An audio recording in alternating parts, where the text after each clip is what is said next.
बिहार में हम बात कर रहे हैं बड़े नेताओं के ताबड़तोड़ बिहार दौरे की। चाहे आप बात करें राहुल गांधी की, पिछले 6 महीने में 7 दौरे उन्होंने बिहार के किए हैं, और अब प्रधानमंत्री नरेंद्र मोदी खुद जो है वो 2 दिवसीय दौरे पे बिहार आ रहे हैं। न केवल वो बिहार आ रहे हैं 2 दिन के लिए, बल्कि वो रोड शो कर रहे हैं, काफ़ी बड़ा रोड शो पटना में ऑर्गेनाइज कर रहे हैं, और उसके बाद लगभग 50,000 करोड़ से के आसपास की परियोजनाओं का उद्घाटन और शिलान्यास प्रधानमंत्री करेंगे। सो बिहार को लगभग 50,000 करोड़ के आसपास की परियोजनाओं का सौगात मिलेगा, क्योंकि ये चुनावी वर्ष है।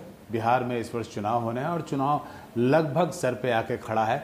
तो क्या इस तरह के दौरा से, इस तरह के दौरों से और इस तरह के परियोजनाओं के का जो तोहफा बिहार को दिया जा रहा है, उससे वोटर कितने प्रभावित होते हैं, और क्या इसका सीधा जुड़ाव जो है वो आने वाले बिहार के चुनाव से? इसी पे हम चर्चा करेंगे। हमारे साथ रवि उपाध्याय जी हैं, जो वरीय पत्रकार हैं और बिहार की राजनीति को बखूबी समझते हैं। रवि जी, ये बताइए, हम देख रहे हैं लगातार, पहले राहुल गांधी 6 से 7 बार, प्रधानमंत्री का भी ये लगता है तीसरा दौरा है, और अभी 20 दिन के बाद, इस दौरे के ठीक 20 दिन के बाद फिर से प्रधानमंत्री 20 जून को बिहार आ रहे हैं। तो ये बिहार पे इतनी मेहरबानी क्यों? चाहे आप राहुल गांधी की बात करें, चाहे प्रधानमंत्री की बात करें, चाहे आप और जो बड़े नाम हैं दोनों खेमों को, उनकी बात करें। देखिए, सबसे बड़ी बात है कि लोकसभा के चुनाव के जो परिणाम आए इस बार, वह कहीं न कहीं एनडीए के लिए माकूल नहीं दिखाई पड़ा, एनडीए के लिए वह लाभकारी नहीं हुआ। बिहार के कंटेक्स्ट में अगर आप देखिए तो 40 में से देखिए सीधा उनको एनडीए को 10 सीट का डेंट लगा इस बार के चुनाव में, क्योंकि देखिए 9 तो महागठबंधन ने जीता, एक निर्दलीय पूर्णिया के सांसद पप्पू यादव जीते, वह भी महागठबंधन ही, वो इंडिया ब्लॉक ही है वो। तो ऐसे में निश्चित रूप से आप देखिए प्रधानमंत्री का जो रोड शो होगा, उसके बाद से वो पटना के जो जयप्रकाश नारायण अंतर्राष्ट्रीय हवाई अड्डा है उसके विस्तारीकरण का वह उस दिन लोकार्पण करेंगे। उसके बाद से देखिए वो जो बिहटा एयरपोर्ट की बात आ रही है, बिहटा एयरपोर्ट भी वह पाटलिपुत्रा लोकसभा क्षेत्र में पड़ता है, जिसको हम शाहाबाद क्षेत्र ही कहते हैं। तो शाहाबाद में आप देखिएगा कि इस बार के 2024 के लोकसभा चुनाव में जो परिणाम निकल करके आए वह क्या था, वहां से 6 सीट का सीधे आपको डेंट लगा। आप देखिए आरा हार गए, बक्सर हार गए, सासाराम हार गए, काराकाट हार गए, जहानाबाद हार गए। तो ऐसे में आपको यह 6 सीट की जो बात हम कर रहे हैं, तो यह उसी को पाटने की कवायद है, और जो 50,000 करोड़ की राशि देने की बात है वह निश्चित। तो मतलब जहां के लोगों ने वोट नहीं दिया भाजपा को या एनडीए को वोट नहीं दिया, तो उन्हें एक तरह से आप बोल रहे हैं कि रिश्वत दी जा रही है, वो भी चुनाव से ठीक पहले? नहीं, देखिए रिश्वत की बात नहीं है। देखिए प्रधानमंत्री आएंगे तो सौगात देंगे ही देंगे, वह तो अंडरस्टूड है। मुख्यमंत्री ही किसी क्षेत्र में अगर जाते हैं भ्रमण करने तो वहां पर सौगात मिलता है, तो ऐसे में सौगात मिलना अच्छी बात है। लेकिन कहीं ना कहीं यह चुनावी साल है, चुनावी वर्ष है, गिने चुने दिन रह गए हैं बिहार में विधानसभा के आम चुनाव को। तो इस लिहाज से देखिए शाहाबाद के क्षेत्र की जो हम बात कर रहे हैं, तो विधानसभा में भी आप देखिएगा उस क्षेत्र में कई सारी सीटें हैं, अधिकांशतः सीटें आपको महागठबंधन के पाले में ही है।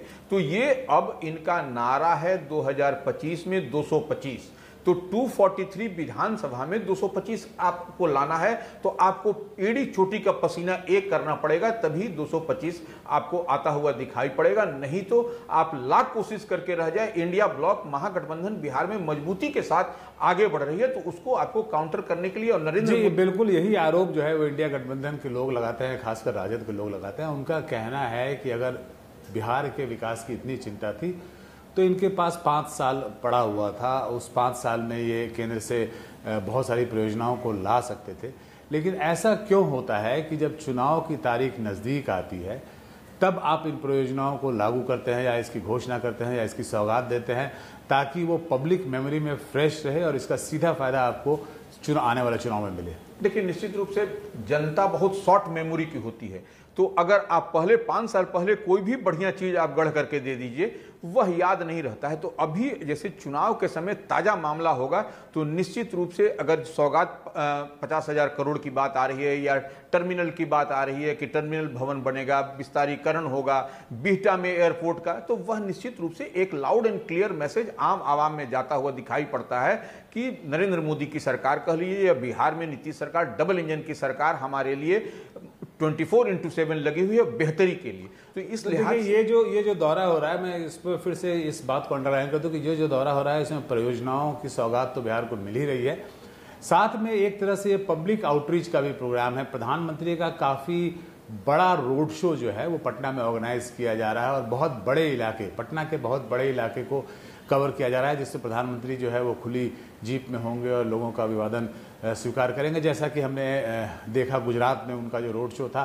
तो यहाँ जो तैयारी है वो दावा कर रहे हैं जो भाजपा के नेता हैं कि उससे भी भव्य होगा। अंतिम सवाल आपसे रवि जी, की जो इस तरह की जो परियोजनाओं की सौगात दी जाती है या जो घोषणाएं की जाती हैं, इससे वोटर कहाँ तक प्रभावित होते हैं? क्योंकि जब हम बात करते हैं उनको एक तरह से रिश्वत देने की या चुनाव से ठीक पहले उनको सौगात देने की, तो हम उनके इंटेलेक्ट को भी क्वेश्चन कर रहे हैं। हम ये मान कर चल रहे हैं कि वोटर जो है उनके पास इतनी क्षमता नहीं है समझने की कि उन्हें चुनाव से पहले एक तरीके से प्रभावित करने के लिए इन घोषणाओं को या इन परियोजनाओं को लागू किया जा रहा है। देखिए, एक जो शाहाबाद की जो बात हम लोग बार बार कह रहे हैं, शाहाबाद क्षेत्र में आप देखिए वहाँ का पॉपुलेशन देखिए, वहाँ पर जातीय गोलबंदी होती है। तो उस जातीय गोलबंदी को डेंट करने के लिए ये एक बड़ा मैसेज होगा। निश्चित रूप से प्रधानमंत्री आते हैं, क्योंकि आप देखिए क्यों इनके विधानसभा के चुनाव परिणाम के नतीजे भी वैसे नहीं आए, लोकसभा के चुनाव के नतीजे भी नहीं आए। तो निश्चित रूप से आम आवाम में यह जब मैसेज आएगा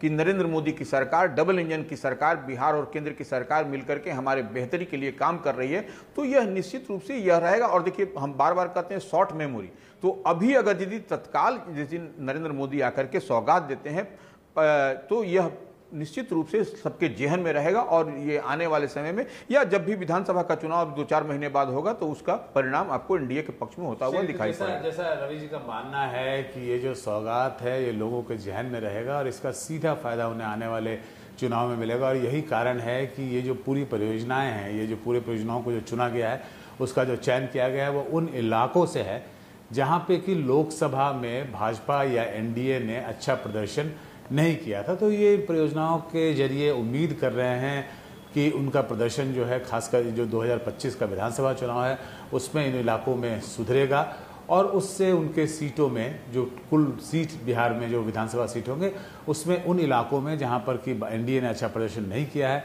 वहाँ पे सीटों